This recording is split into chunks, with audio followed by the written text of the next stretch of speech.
Let's get to the point. Masarap and unique ang items ng cafe ng new Japanese store sa Mall of Asia named Nico N.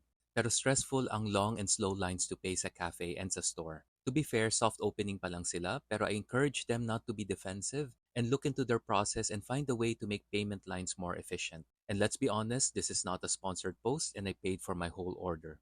Number 1, Black Lychee Tea, Iced, 140 pesos. Unique and delicious combo of flavors, bagay pala ang black tea sa lychee flavor. Maliit lang ang size pero sulit naman sa flavor. Number 2, Ube Mont Blanc, 250 pesos. It has a vanilla ice cream base topped with this unique and gorgeous spaghetti-like ube-flavored bean paste. Delicious sana kaya lang too much ube. I could not taste the vanilla anymore. I suggest they reduce the ube by half or even two-thirds. Kasi it felt like eating a whole jar of ube halaya na while masarap nakakaumay. Parang ex ko na masarap pero nakakaumay din. But worth trying, but maybe ask them to reduce the ube if possible. It's a very small but beautiful cafe and wala siyang dining tables, meron lang siyang parang shared bench.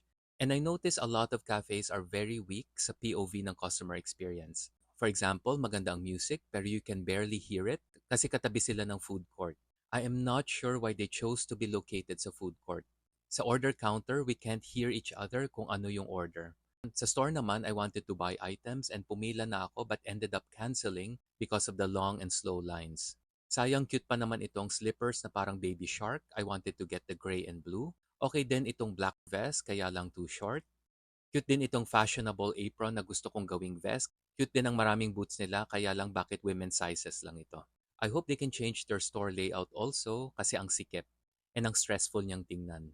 Para akong nasa vaccine site uli. Sana mas maganda rin ang presentation ng items and clothes kasi hindi ito super popular brand. You really need to introduce the world and lifestyle of Nico properly. Overall, Nico has a lot of beautiful items and unique and delicious drinks. Their store experience lang is stressful and not as beautiful, but I am okay with visiting again for the unique items. Click follow for the next story.